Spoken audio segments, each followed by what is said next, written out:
Bonjour, je m'appelle Annick Girard et je suis physiothérapeute à l'IRDPQ. L'objectif de cette vidéo est de vous démontrer le massage abdominal chez les personnes présentant de la constipation. Le but du massage abdominal est principalement de favoriser le passage des selles et d'améliorer le transit intestinal. Le massage crée en superficie une vasodilatation et plus en profondeur une vasoconstriction. Il amène également une amélioration au niveau de la circulation. Il a aussi un effet au niveau de l'activité réflexe par la circulation et le relâchement des fascias. Il ne faut jamais faire ce massage chez une personne présentant de la diarrhée. Si tel est le cas, un massage spécifique existe et vous pouvez le demander à votre thérapeute. De plus, il faut cesser le massage si celui-ci provoque une douleur de plus de 5 sur 10 sur l'échelle de la douleur. Il est important de faire un relâchement diaphragmatique au début du massage. Si vous ne connaissez pas cette technique, vous pouvez le demander à votre thérapeute tout simplement. De plus, vous pouvez demander à la personne qui est massée d'utiliser une respiration diaphragmatique, c'est-à-dire de respirer davantage avec son ventre afin de favoriser la détente et ce au début du massage.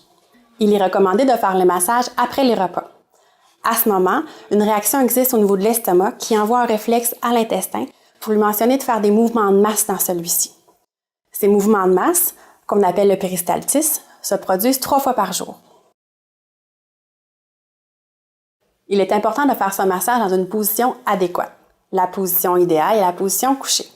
Si toutefois l'adulte se fait le massage sur lui-même, il peut toujours utiliser la position assise ou la position debout. Pour le bébé, il existe une position alternative et elle vous sera démontrée sur la vidéo dans la section « Massage pour bébé ». Finalement, il est important d'avoir un environnement qui est calme et d'avoir les mains les plus chaudes possibles. Le massage durera environ de 10 à 15 minutes.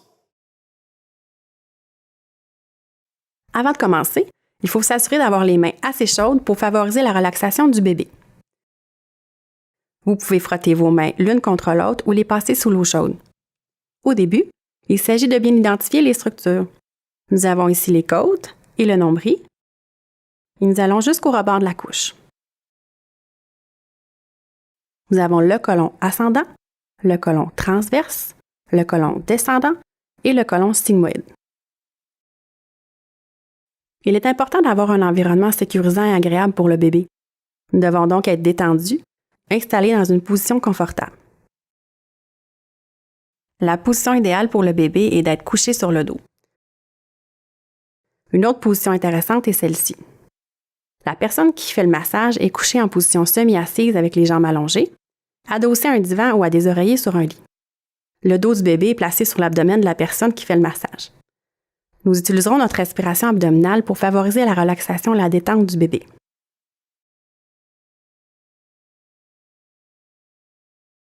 Avant de poser nos mains sur le bébé, nous allons tenter d'augmenter la profondeur de notre respiration avec le ventre afin que le bébé nous entende et puisse se détendre encore plus. Par un toucher léger, par exemple avec la paume des doigts, nous pouvons déceler chez le bébé les zones où des selles peuvent se retrouver.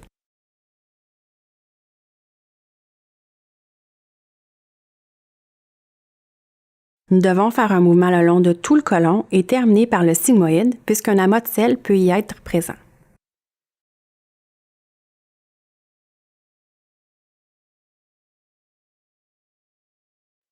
Nous devons ensuite nous adapter à la grandeur de l'abdomen du bébé et de la région à traiter. Nous allons nous ajuster en travaillant avec le bout des doigts, un par-dessus l'autre, ou avec la paume de la main. Pour ce jeune bébé, nous utiliserons le bout des doigts. Nous allons commencer par un effleurage léger et adapter la pression au bébé.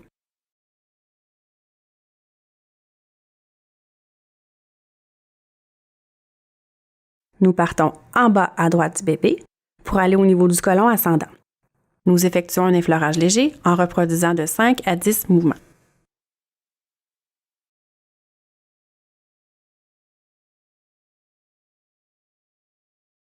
Il est bien important d'aller faire ensuite des pressions plus profondes dans la région du côlon sigmoïde et à la fin du côlon descendant afin de débloquer cette zone où peut se retrouver des selles.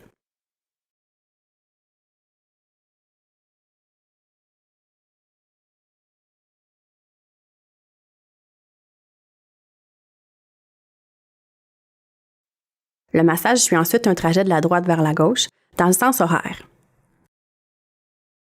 Il se fait en profondeur et en formant un cercle qui suit le mouvement naturel du transit, c'est-à-dire vers le haut, vers le côté, vers le bas et vers le centre.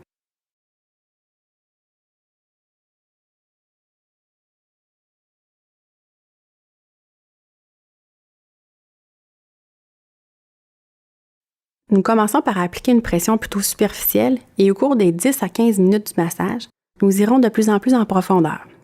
Si le bébé a besoin de moins de temps, nous adaptons la durée du massage. Au contraire, si le bébé a besoin de plus de temps, nous pouvons poursuivre le massage. Nous faisons des mouvements circulaires dans la bonne direction. Par la suite, lorsque nous avons identifié des régions plus dures, nous pouvons, avec la pression des pouces, aller plus en profondeur dans ces zones, soit en utilisant des pressions continues ou en dessinant un cercle en même temps que nous descendons dans la zone.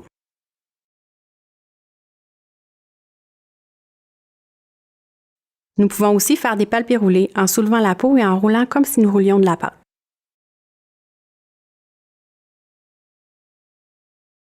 Nous nous concentrons davantage sur le côlon ascendant et le côlon descendant, ainsi que sur les zones les plus dures ou tendues.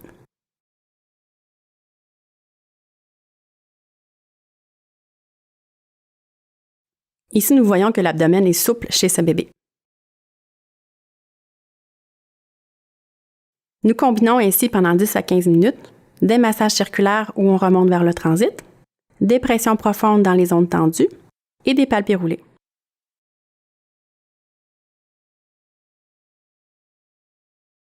Nous terminons par un effleurage léger.